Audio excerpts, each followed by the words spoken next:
ताल ठोक के brought to you by R pure का हल्दी मसाला, मिर्च धनिया करे कमाल, सबका राजा आर प्योर मसाला। आर प्योर शाही पनीर मसाला, डिलीशियस हेल्दी एवरीडे।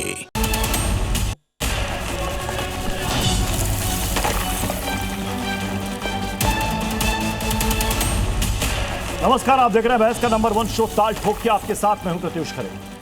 चंद दिनों की उम्मीदें टूट गई, चंद दिनों की शांति फिर से भंग हो गई। मिडिल ईस्ट में नए सिरे से वॉर की शुरुआत ही नहीं हुई है, बल्कि ऐसा लगता है कि विध्वंस की आहट सुनाई देने लगी। अमेरिका और ईरान के बीच एक बार फिर जंग शुरू हो चुकी है।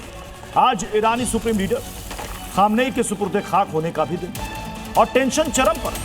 ट्रंप नाटो से सैन्य मदद की कोशिश में और कहा है कि वे खुद ईरान की हिट लिस्ट में और टॉप पर हैं।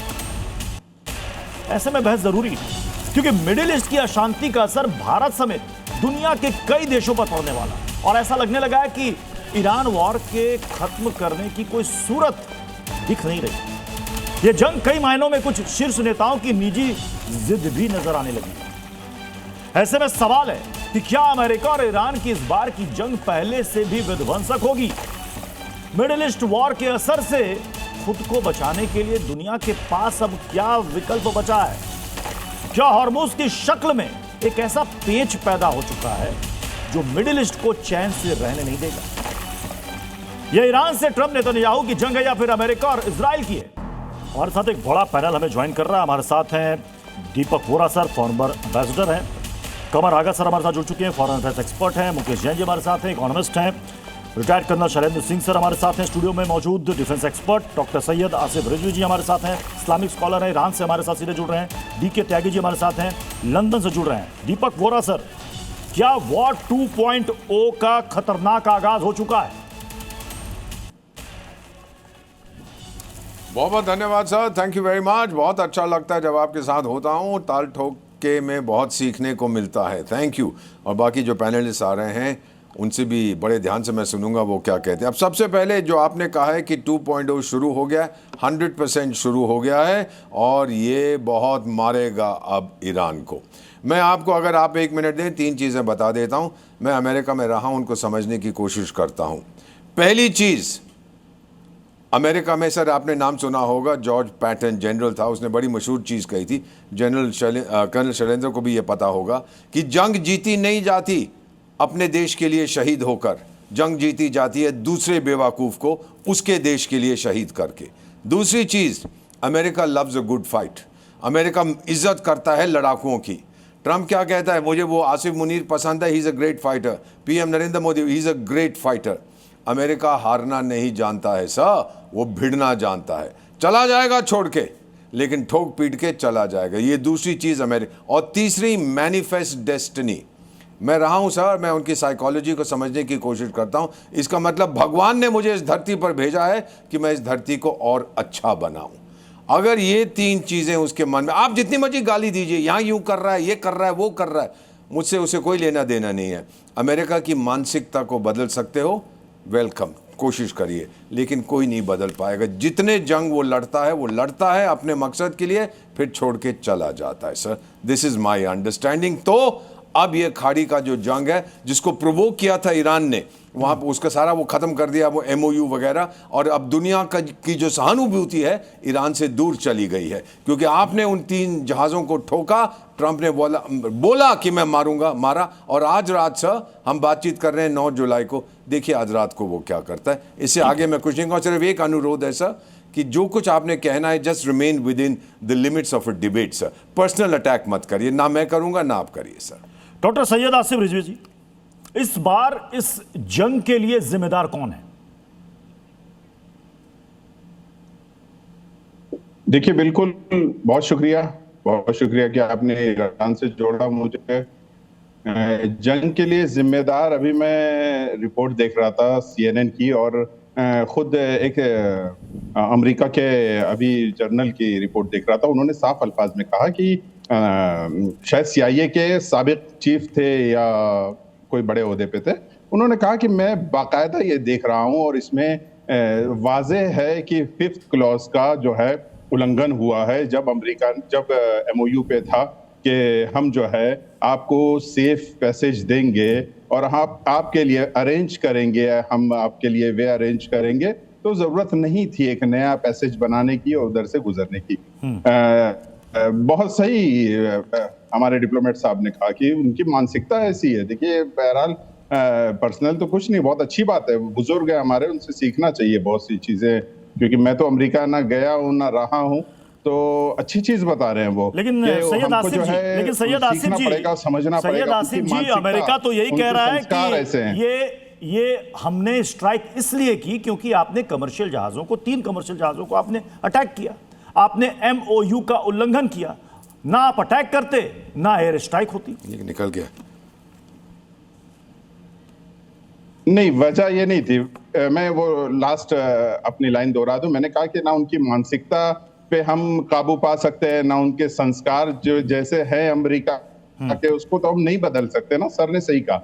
हाँ, बहरहाल आपने कहा कि ईरान ने किया जो ये 3 वार अटैक हैं। अगर ईरान ने शिप पे अटैक किया तो कम से कम अमेरिका की तरह अटैक नहीं किया जिसमें हमारे 3 भारतीय भी मारे गए, शहीद हुए। एक चीज। दूसरी चीज, अगर आपको लेना था तो आप 80 टारगेट लेंगे। अगर उन्होंने 3 पे मार भी दिया तो आप 80 टारगेट से बदला लेंगे। ये दर्शाता है कि आप पहले से तैयार थे, बस आपको मौका चाहिए था। थर्ड चीज जो आप बहुत वाजे देख रहे हैं इसमें, वो ये कि पहले क्लॉज पे पहला बिंदु उसका यही था कि लेबनान पे वार रुकेगी, जो कि रुकने के लिए, थमने के लिए तैयार नहीं थी। तो ये सारे बिंदु हैं जिसपे हमको देखना होगा, और जो अमेरिका पीठ पीछे प्रोग्रामिंग चल रही थी। देखिए, यहाँ के बहरहाल ईरान की इंटेलिजेंस है और इसको इनपुट आपने देखा होगा 2-3 दिन पहले रशिया से, चाइना से बार बार ये आ रहा था कि अमेरिका रेडी हो रहा है वार के लिए, अमेरिका तैयार हो रहा है हमले के लिए, अमेरिका अटैक करने वाला है। बार बार ये इनपुट था, रशिया की ये रिपोर्ट है। तो ये सारी चीजें जब रखेंगे बैकग्राउंड में तो बहुत सी चीजें हमें समझ में आएंगी। आपके पास लौटूंगा। कमर आगा सर, फिर उस MOU का क्या सर, जो 14 पॉइंट्स थे उनका क्या? फिलहाल तो मुझे नहीं लगता कि कुछ उसके ऊपर डिस्कशन होगा। देखिए, सारी बातों का पता चलेगा मंडे को वहाँ, यानी सोमवार के दिन इजराइल के प्रधानमंत्री बेंजामिन नेतन्याहू साहब की मीटिंग है वाशिंगटन में प्रेसिडेंट ट्रंप के साथ। बहुत से मसले होंगे। इजराइल का प्रेशर है कि जंग जारी रखिए। वो ये भी चाहते हैं कि खर्ग आइलैंड के ऊपर कम से कम अमेरिका कब्ज़ा कर ले, मगर अगर ऐसा होगा तो उसमें जानें बहुत जाएंगी। सेना अमेरिकन उसका विरोध कर रही है। बहुत सी बातें अमेरिकन की इकनॉमी परमिट नहीं कर रही है कि कोई बड़े युद्ध में वो जाएं, जिससे कि उनके यहाँ इन्फ्लेशन भी है, हर चीज़ के दाम बढ़ गए हैं, अनएम्प्लॉयमेंट भी है, और वो सोच रहे थे कि शायद टैरिफ लगा देंगे तो मैन्युफैक्चरिंग वापस आ जाएगी। ऐसा हुआ नहीं, वो भी पॉलिसी फेल हो गई। फिर उसके अलावा बहरहाल बहुत क्राइसिस है अंदर और बहुत बड़ा विरोध है इस जंग का। ख़ुद प्रेसिडेंट ट्रंप की जो पार्टी है रिपब्लिकन, उसमें जो मागा मूवमेंट है वो कहता है कि आपने क्यों जंग छेड़ी। प्रेसिडेंट ट्रंप ने वायदा किया था कि वो अमेरिका को एक बार फिर से ग्रेट बनाएंगे, यानी इंटरनल डेवलपमेंट के लिए काम करेंगे, मैन्युफैक्चरिंग लाएंगे, और ये सारे जो वायदे थे वो पूरे नहीं हुए हैं। तो इस तरह से वो लोग भी चाहते हैं कि युद्ध में ना हो। अमेरिका पे वो भी बहुत है, जो उनका उधार है जिसे कहना चाहिए 37 ट्रिलियन से भी ज़्यादा अब हो गया है। तो स्वयं ट्रंप एक डील मेकर है। वो स्वयं खुद भी नहीं चाहते कि जंग हो, लेकिन कुछ हालात ऐसे हुए, इजराइल का प्रेशर, कुछ चीज़ें, उन्हीं ने तो सोचा था कि 1 हफ्ते के अंदर सब रिजीम चेंज हो जाएगी, मगर एक भी ऑब्जेक्टिव अभी तक उनका पूरा नहीं हुआ है। तो अब ये है कि वो बातचीत के माध्यम से चाहते थे कि उनके ऑब्जेक्टिव पूरे हो जाएं, तो बातचीत पे ईरान कोई कंसेशन देने पे नहीं तैयार है। ये एक फ्रोजन कॉन्फ्लिक्ट हो गई है जिसमें न तो युद्ध चलेगा बहुत लंबा और न ही अमन शांति रहेगी। अब ये कब तक ये पीरियड रहेगा, ये बहुत खतरनाक पीरियड है। इससे कि 20% तेल की सप्लाई इधर ही से होती है। जी सर, मैं लौटूंगा आपके पास। शैलेंद्र सर, तो क्या ये अविश्वास पहले से था और इसमें ट्रिगर का काम किया जो 3 कमर्शियल जहाज़ों को उड़ाया गया, शिप को उड़ाया गया? ये पहले से, मतलब 17 जून को समझौता हो जाता है, ट्रंप ताली बजाते हैं, सब कोई कहते हैं कि वाह वाह शांति हो गई, तो क्या वो दुनिया के सामने एक फरेब था, दिखावा था, छलावा था? और जय हिंद, नमस्कार। अगर हम सीधे सीधे जब आपके सवाल को लें तो मुझे लगता है कि दोनों के बीच में मुझे नहीं लगता कि लड़ाई है, दोनों के बीच में नफ़रत है। और जब नफ़रतों की लड़ाई होती है वो कभी ख़त्म नहीं होती, रुक सकती है कुछ समय के लिए। और मैं उसका प्रूफ देता हूँ। 2015 में भी तो ओबामा साहब और इनके बीच में सो कॉल्ड संधि हुई थी, $150 बिलियन भी दिए गए थे। तब भी ट्रम्प साहब का ट्वीट अभी भी आप देख सकते हैं कि उन्होंने कहा था $150 बिलियन जो हैं वो टेररिज्म के लिए दिए जा रहे हैं वगैरह वगैरह। अब वो 300 दे रहे हैं तो बिल्कुल लेजिटिमेट है। देखिए, फिर भी अगर उससे आगे बढ़े, लड़ाई हुई, लड़ाई के बाद दोनों के दोनों ने एक MOU साइन किया। MOU साइन करने के दोनों सिग्नेटरी जिम्मेवार हैं, जिम्मेवार ठहराए जाने चाहिए कि आपने वो MOU जब साइन किया है तो उसकी सक्सेस और उसकी फेलियर की जिम्मेदारी आप दोनों पर है, किसी एक पर नहीं है। मैं मान सकता हूं कि अगर ईरान ने उन 3 जहाज पर गलत अटैक किया, बिल्कुल मानते हैं नहीं करना चाहिए। हॉर्मुज के ऊपर सिचुएशन आनी चाहिए थी 26 फरवरी वाली, दैट इज 28 फरवरी से पहले वाली, बट नहीं आई, वो नहीं आई, धीरे धीरे आ रही थी। कितना पहुंच गई थी? 48 टैंकर्स वर नियरली पासिंग थ्रू। मान लिए एक अच्छी बात है, किसी भी वजह से गलती सही, लेकिन वो अटैक हो गया। मैं चाहता हूं कि US आपने क्या किया एज पर द MOU? क्या आपने ईरान के साथ ये बातचीत करी, सवाल जवाब किया कि जनाब ये उल्लंघन है? आपने लेके दूसरा स्ट्राइक कर दिया, उसने लेके तीसरा स्ट्राइक कर दिया। ले देकर बॉटम लाइन क्या आ गई? आज पिछले 12 घंटे से एक भी जहाज तो यही आ गई कि जहां से शुरू किया था चल के फिर मैं कह रहा हूं एक भी जहाज क्रॉस नहीं कर पा रहा। और इसका मतलब यह है कि आप दोनों के दोनों, ईरान और US, मैं पॉइंट ब्लैंक ब्लेम करता हूं। आप ये लड़ाई अपनी नहीं लड़ रहे हैं, आप ये लड़ाई मेरी कीमत पर लड़ रहे हैं, मेरी दुनिया की कीमत पर लड़ रहे हैं। एक एनर्जी इनसिक्योरिटी लाकर लड़ रहे हैं, एक फूड इनसिक्योरिटी लाकर कर रहे हैं, जो आपका हक नहीं बनता। मुझे लगता है even Iran should be magnanimous enough कि अगर आपने MOU साइन किया है तो हॉर्मुज को खुला छोड़िए, क्या प्रॉब्लम है? आप क्यों रोक रहे हैं उसको? क्यों आप अपने कंट्रोल में? हमारे साथ US से ज़ेनिया बहल भी इस वक्त जुड़ चुकी हैं। ज़ेनिया जी, आपने बयान इस अटैक के बाद सुना होगा। ईरान की तरफ से ये विदेश मंत्री अब्बास अरागची कहते हैं कि अमेरिका से कोई बातचीत, कोई समझौता नहीं होगा, पहले अमेरिका अपने पुराने समझौते को तो माने। और अमेरिका कह रहा है कि उल्लंघन तो ईरान ने कर दिया है, आपने क्यों 3 शिप्स उड़ा दिए? देखिए, ये जो सीज फायर की स्थिति थी बहुत ही अनस्टेबल थी फ्रॉम द वेरी बिगिनिंग।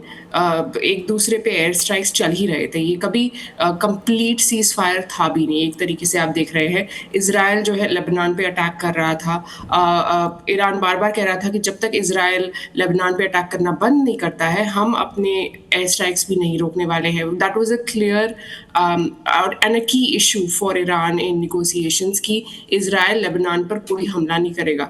लेकिन इजराइल बार बार वो जो सीज फायर, जो भी उनकी डिमांड्स है, उसको बिल्कुल नहीं सुन रहा था। अमेरिका बीच में, it's getting pulled into this primarily a conflict between Israel and Iran, and America got pulled into it. And now यहाँ पे स्थिति इतनी गंभीर हो गई, it's impacting the US economy, लेकिन फिर भी सीज फायर का कोई नामो निशानी नहीं है। जो सीज फायर था उसका भी उल्लंघन हो रहा है। और जैसा कि आपने फॉरेन मिनिस्टर का स्टेटमेंट बताया, तो अभी स्थिति बहुत ही गंभीर है, बहुत ही गंभीर है। पता नहीं है कि मार्को रूबियो ने कहा है पता नहीं कब निगोशिएशंस होंगे ईरान के साथ दोबारा और क्या उसके टर्म्स होंगे, क्योंकि एट दिस पॉइंट ईरान भी कह रहा है कि हम और अमेरिका के साथ निगोशिएट नहीं करेंगे जब तक कि वो कम्प्लीटली अटैक करना बंद नहीं करता है। ईरान ने अभी US के बेसिस पे बहरीन में अटैक किया है, एक इंजर हो गया है। वो एयर स्पेस वैसे ही काफ़ी अनस्टेबल थी। It's impacting the economies of all those countries, Bahrain, UAE, all of those countries, and it's severely impacting America's economy. यहाँ पे गैस प्राइसेस इतनी हाई है, कंज्यूमर्स को इतनी दिक्कत हो रही है, आम इंसान को इतनी दिक्कत हो रही है। 60% अमेरिकन वैसे भी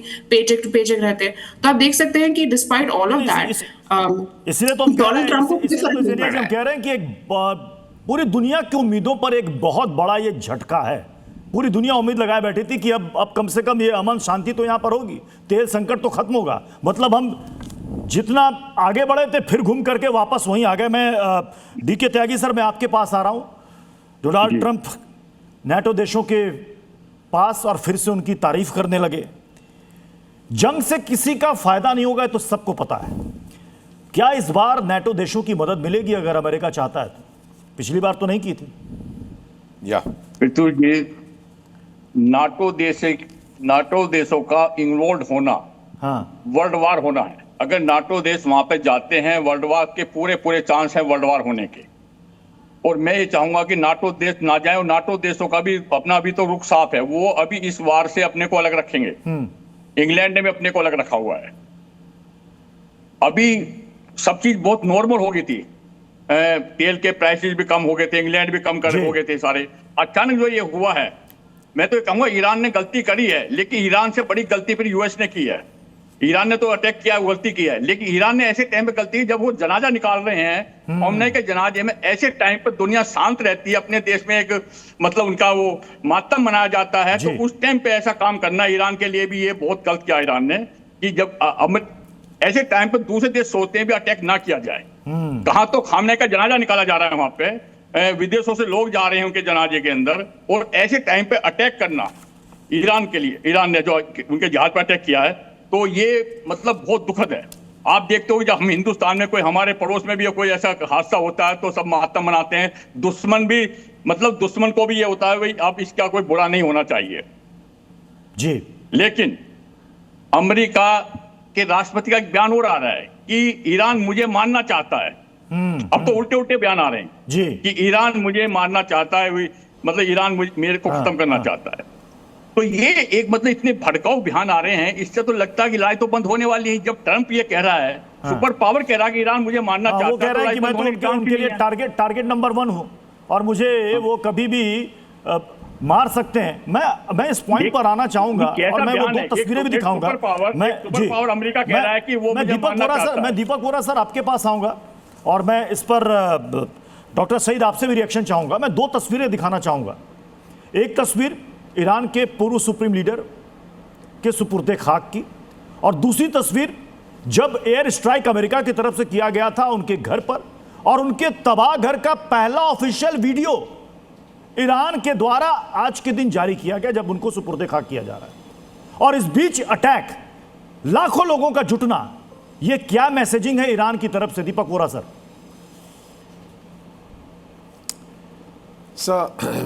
आपने जो प्रश्न पूछा है वो बहुत अहम है, और मैं सुन रहा था बाकी लोग कह रहे हैं सर गलती किसकी है? जंग में कोई फ़र्क नहीं पड़ता है सर। सबसे पहली मौत सिपाही की नहीं होती, सबसे पहली मौत सच्चाई की होती है। और यही जो तरह तरह के बयान आ रहे हैं, डिसइंफॉर्मेशन, फेक न्यूज़, बहुत सारी चीज़ें आ रही हैं। मेरा अपना मानना है सर कि जैसे जब उनका जनाजा निकल रहा था, ये सही बात है कि इस बार जो अटैक पहले किया था 3 शिप्स पे, वो ईरान ने किया था। एक तरह की दादागिरी है जिसके कारण इंटरनेशनल सिंपैथी ईरान से चली गई है सर, बहुत कम हो गई है। ईरान अब अकेला पड़ रहा है।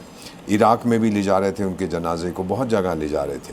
तो मेरा अपना मानना है सर कि जो होता ना, टेबल के ऊपर आपने सारे अपने पत्ते खोल दिए हैं, जबकि ट्रंप साहब तो पोकर प्लेयर हैं, वो सब यहाँ छुपा के रखते हैं। बयान जो मर्जी दें, लेकिन वो करेंगे जो वो सोचते हैं कि अमेरिका को फिर से महान बनाना है, मैनिफेस्ट डेस्टिनी। सब अमेरिकी वो चाहते। कोई अमेरिकन नहीं है जो कहता है मेरे देश को कमज़ोर होना चाहिए।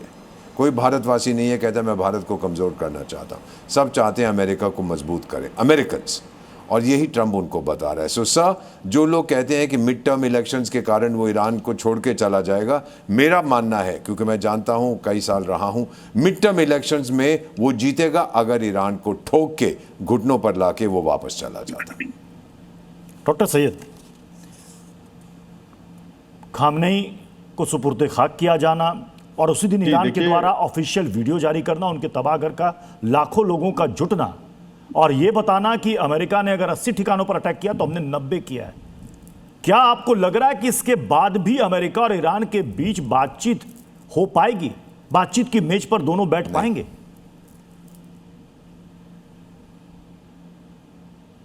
देखिए मेरा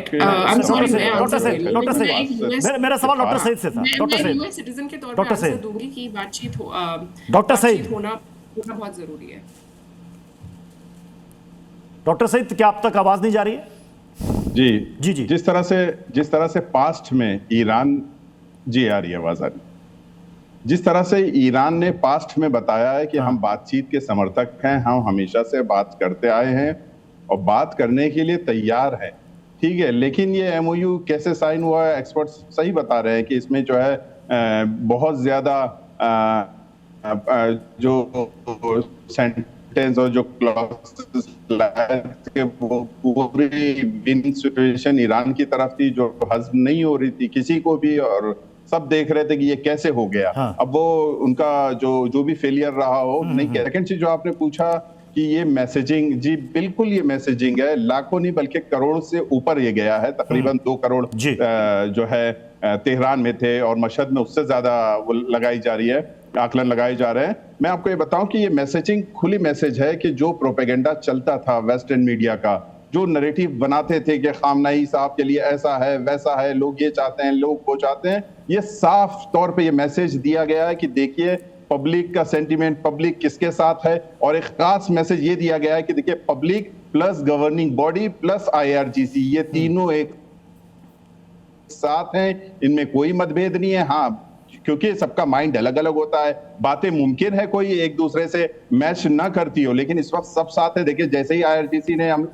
जो 85 बेसिस पे हम 85 अटैक किया है अमेरिकन बेसिस पे बहरीन में, कुवैत में, तो इससे साफ फौरन बयान आया डॉक्टर पिज़िशियान साहब का, कालीबाफ साहब का, फॉरेन मिनिस्टर अरागची साहब का, कि हम इसको जो है कड़ी शब्दों में अमेरिका के अटैक की निंदा करते हैं और IRGC का फुल सपोर्ट करते हैं, क्योंकि हम झुकेंगे नहीं। हम अगर देना चाहते हैं, जान देना जानते हैं, तो जान लेना भी जानते हैं। ओके, ठीक है कमर आगा सर, फिर ऐसी स्थिति में आपको लग रहा है कि बातचीत की कोई सूरत नजर आएगी?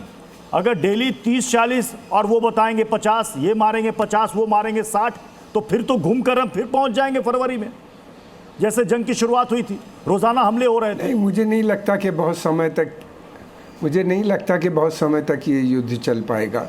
उसका कारण ये है कि ऑयल सप्लाई डिस्टर्ब हो रही है, उससे अमेरिकन को भी असर पड़ रहा है, भारत को भी और यूरोप को भी। कोई नहीं चाहता कि युद्ध चले, अमेरिकन पब्लिक भी नहीं चाहती और ख़ास तौर से अरब देशों का बहुत प्रेशर है प्रेसिडेंट ट्रम्प के ऊपर कि आप बातचीत कीजिए और बातचीत से मसलों को हल करने की कोशिश कीजिए। खुद अमेरिका के अंदर आर्मी भी इस बात को नहीं चाहती कि ये युद्ध लंबा चले, इसलिए कि उनका कहना यह है कि सिर्फ बॉम्बिंग से काम नहीं बनेगा, रिजीम चेंज पॉसिबल नहीं है वहाँ पे। फोर्सेस जब तक ग्राउंड पे नहीं जाएंगी तब तक कुछ हो नहीं सकता, और अंदर जाने का मतलब ये है कि कितने वापस आएंगे उनका पता नहीं, इसलिए कि ईरान की जो टोपोग्राफी है वो डिफरेंट है।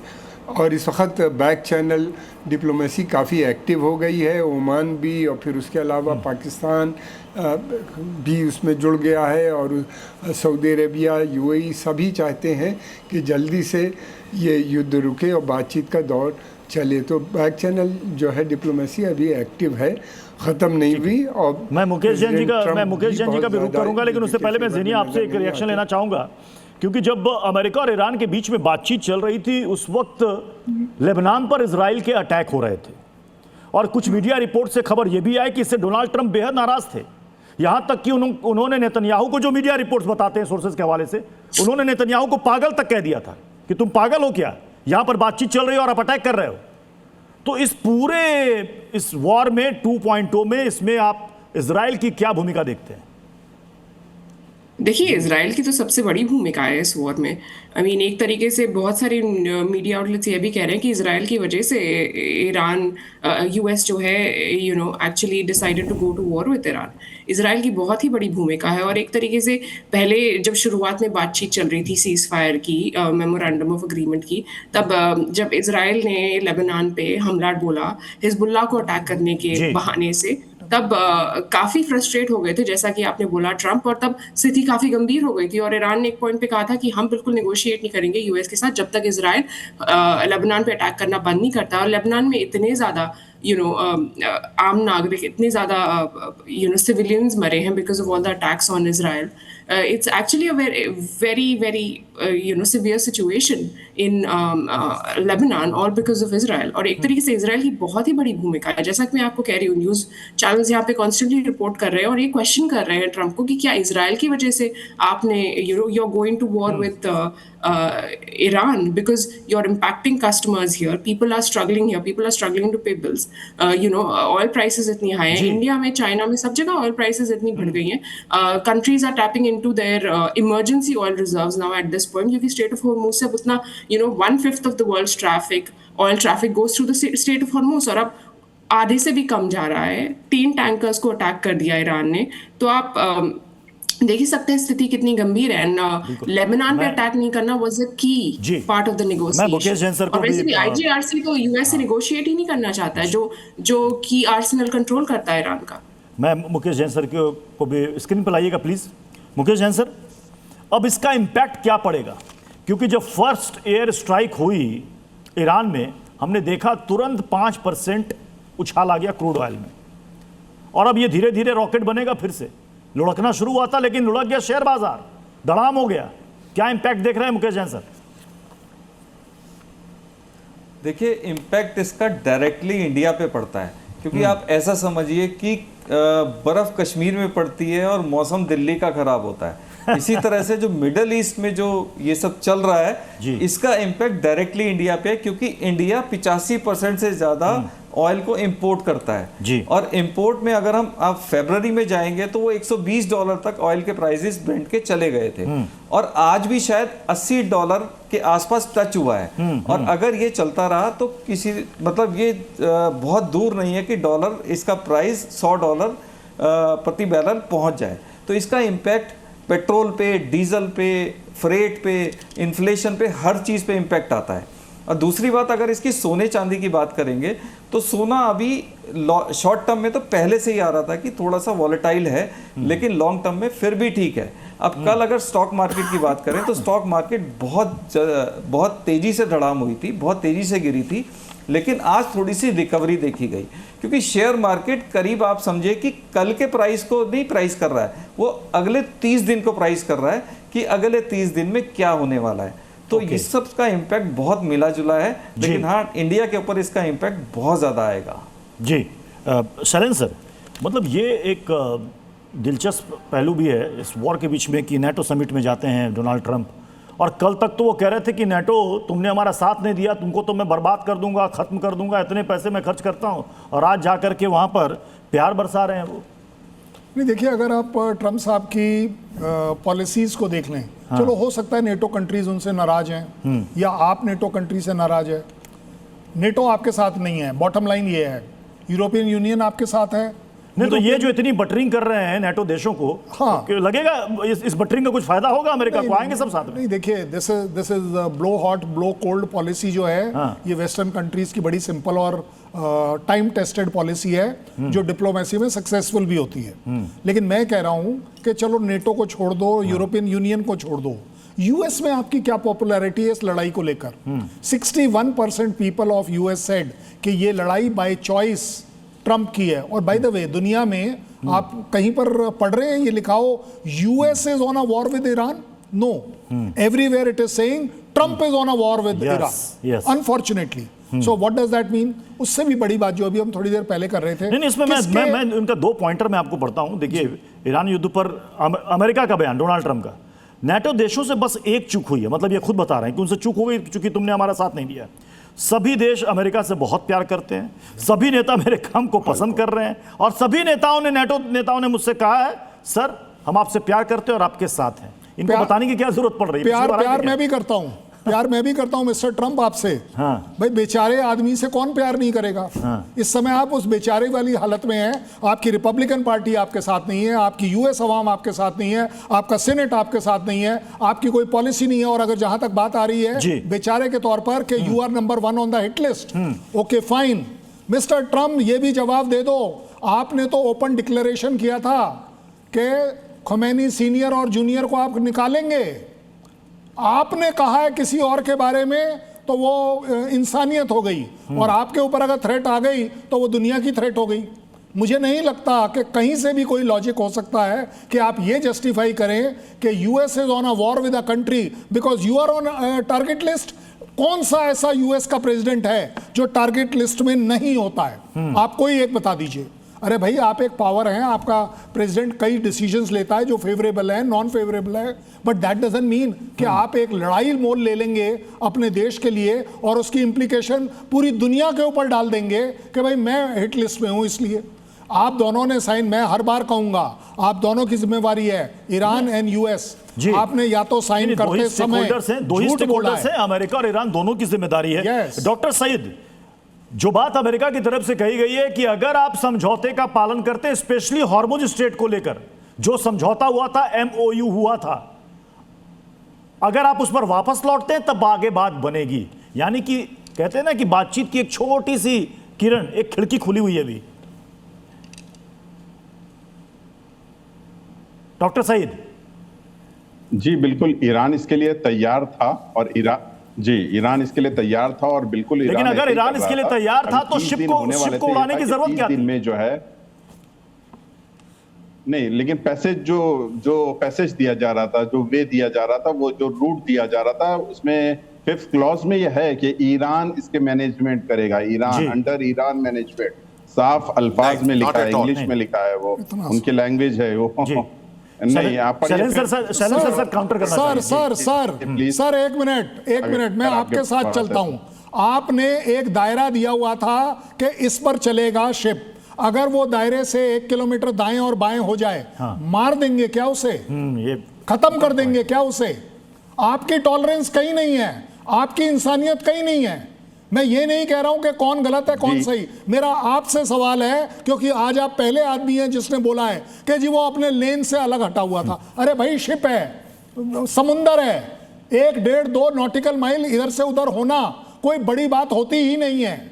किस लिए आप उसमें उसके ऊपर स्ट्राइक कर देंगे? और ये गलती 3 शिप करेंगी और तीनों शिप को आप ठोक देंगे।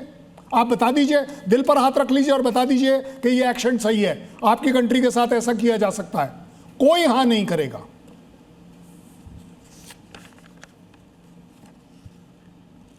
जी सर, इतना एग्रेसिव होने की जरूरत नहीं है। नहीं, इसमें एग्रेशन नहीं है, ये डिसअपॉइंटमेंट है।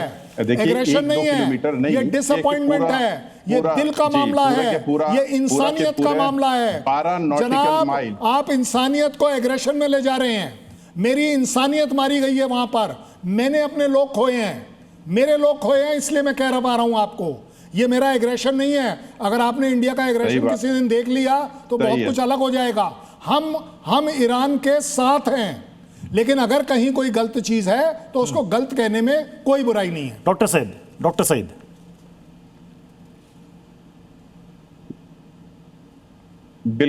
बिल्कुल सर, इंटरप्ट नहीं कीजिएगा, मैं 2 जवाब दे दूं इसका। पहला ये कि जो आपने कहा 1-2 किलोमीटर, इसको मैं भी मानता हूं 1-2 किलोमीटर, लेकिन आप रिपोर्ट देख लीजिए, 12 नॉटिकल माइल जा रहा था उस तरफ से जो ओमान का वे था। ओमान के वे से कोई एक झूठी रिपोर्ट नहीं बताएगी कि 1-2 किलोमीटर फासले से जा रहा था। 12 नॉटिकल माइल जो उनका पैसेज है वो ओमान से जा रहा था, इसलिए उसको हिट किया गया। सेकेंड थिंग सर, आप जो कह रहे हैं कि एग्रेशन की बात है और इंडिया का एग्रेशन, तो मैं भी तो भारतीय हूं, मैं तो खुद ही कह रहा हूं, हम तो खुद ही चाह रहे थे कि ये एग्रेशन उस वक्त दिखता जब 3 हमारे भारतीय मारे गए, 3 भारतीय जो कमाने के लिए बाहर हमारे नाविक निकले थे। जब अमेरिका ने उनको हिट किया तो हमने क्या कर लिया? मार्को रूबियो का क्या लैंग्वेज थी हमारे लिए? ये तो मैं खुद भारतीय हूं, मैंने थोड़ी शिप को मारा है, ईरान ने मारा है, मैं ईरान का पक्ष रख रहा हूं। मैं आपको यही बता रहा हूं जो ये एग्रेशन दिखाना चाहिए था, इंडिया की टॉलरेंस देखिए, पूरी दुनिया ने देखा कि हमने क्या इसको बोलते हैं किया, किस तरह। इसी को बोलते हैं डिप्लोमेटिक टॉलरेंस, कि हम ट्रंप के सामने खड़े होकर ये बात बोल सकते हैं कि आपने इंडियंस को जो कैजुअलिटी हुई है ये कहीं नहीं होनी चाहिए, किसी के लिए नहीं होनी चाहिए। और आप वो जो 12 नॉटिकल माइल बोल रहे हैं, 12 नॉटिकल माइल क्या होता है? 12 नॉटिकल माइल ओमान का अपना टेरिटोरियल वाटर है, उसके अंदर आप कैसे मार सकते हैं? उस पर एक्सक्लूसिव राइट्स हैं उसके, आप बता दीजिए। अगर वो हटकर 12 नॉटिकल माइल इन ओमान, तो क्या दीपक वोरा सर, ये जो एमओयू का आर्टिकल 5 है, ये स्पष्ट नहीं है, ये क्लियर नहीं है, यही है पेच की वजह कि उसको अपने तरीके से यूएस डिफाइन कर रहा है, अपने तरीके से ईरान डिफाइन कर रहा है। गलत बात है दीपक वोरा सर। सर मैं पूछना चाहता था, अगर आपके सामने है आर्टिकल 5, मुझे बताइए। उसको दिखाई जाती है जो समझता हो। दीपक वोरा सर। मैं सिर्फ ये पूछना चाहता था, आर्टिकल 5 मैंने तो पढ़ा है बड़े ध्यान से, कई बार पढ़ा है। आर्टिकल 1 उसका कहता है कि हॉर्मुज को एकदम खोल देंगे, अनकंडीशनल फ्री नेविगेशन, सब कुछ वहां पे होगा। आर्टिकल 4 ये कहाँ लिखा हुआ है कि ईरान कंट्रोल करेगा? ये तो मैंने नहीं देखा सर, ये बाद में कुछ अडेंडम आया था। आर्टिकल 4 में तो है कि बिल्कुल free navigation, no toll, no constraint. तो ये कहाँ पे है कि ईरान कंट्रोल करेगा सर? ये शायद इनका पास दूसरा मेमोरेंडम है, लेकिन जो मैंने देखा है, जो मुझे फारसी में भी भेजा है और इंग्लिश में भी, उसमें तो कहीं नहीं लिखा। सो जो आपने इस समय 3 शिप्स पे हमला किया, आपने प्रोवोक किया है ना सर। शुरुआत तो आपने की, इसलिए तो मैं कह रहा हूं सर कि अंतरराष्ट्रीय सपोर्ट आप खो रहे हैं। ये नहीं करना चाहिए था। क्यों किया है आई डोंट नो, उनके मन में क्या था मैं नहीं जानता हूं। मैं कमर आगा सर, जो अमेरिका कह रहा है कि उनको ये बताना ज़रूरी था कि ये मजाक नहीं है, हमने अभी थोड़ा सबक सिखाया है और उम्मीद है कि ईरान समझ गया होगा। एक अमेरिकी अधिकारी का एक बयान है। आपको लग रहा है कि इसके बाद हॉर्मुज पर ऐसी घटना दोबारा नहीं होगी जो इस जंग को और ज़्यादा प्रोवोक करेगी? कमर आगा सर। अब मुझे लगता है कि ईरान दोबारा अटैक करेगा अगर कोई भी शिप जो है उसके जो बताए हुए रास्ते से नहीं जाएगा उसके ऊपर। उसका बेसिक पर्पज़ ये है कि वो ये शो करना चाहते हैं कि ईरान का मैनेजमेंट जो बना है, जिसको अमेरिका ने भी रिकॉग्नाइज़ किया है, वो ही 2 महीने तक कम से कम और कोई टोल भी नहीं लेगा, मैनेज करेगा वहाँ पे शिपिंग को। और ये उनका, अब ये गलत है ये सही, ये तो समय बताएगा, लेकिन ये कि वो इसको जो उन्होंने तय किया है, ओमान भी उसके साथ है मिला हुआ, और उसको वो मुझे नहीं लगता कि वो कभी छोड़ेंगे, इसलिए कि उनके जो गल्फ स्टेट ऑफ हॉर्मुज से उनको एक इतना बड़ा वो मिल गया है इशू, जिसके वजह से वो पूरा कंट्रोल करते हैं 20% ऑयल सप्लाई। वो इस इशू को बिल्कुल नहीं छोड़ेंगे, वो लगातार इसके ऊपर जड़े रहेंगे। ये अलग बात है कि हम उसको माने या ना माने, ये लेकिन ईरान की ये हददर्मी कह लीजिए या जो भी कह लीजिए कि ईरान ने ये तय कर रखा है कि वो उसके ऊपर करेंगे। और फिर दूसरी बात ये भी है कि ईरान जो है वो अपना इन्फ्लुएंस जो है बनाए रखना चाहता है उस पूरे क्षेत्र में, और वो क्षेत्र में बनाए रखने के लिए ज़रूरी है हॉर्मुज के ऊपर, स्टेट ऑफ हॉर्मुज पे उसका कब्ज़ा बना रहे। और वो उसका कहना ये है कि ये जो पानी है ये उसका अपना पानी है, इंटरनेशनल वाटरवे नहीं है। ये जंग छेड़ के ये मैं समझता हूँ कि बहुत गलत सर। फिर भी तो दुनिया यही चाहती है कि कम से कम अब तो जंग रुक जानी चाहिए, बहुत नुकसान हो चुका। बहुत बहुत शुक्रिया आप सभी मेहमानों का हमारे साथ ताल ठोके में जुड़ने के लिए। मीठा या नमकीन, चाहे जैसे खाओ, 100% सूजी से बनी आर प्योर वर्मिसेली, स्वादिष्ट सेहतमंद हर रोज।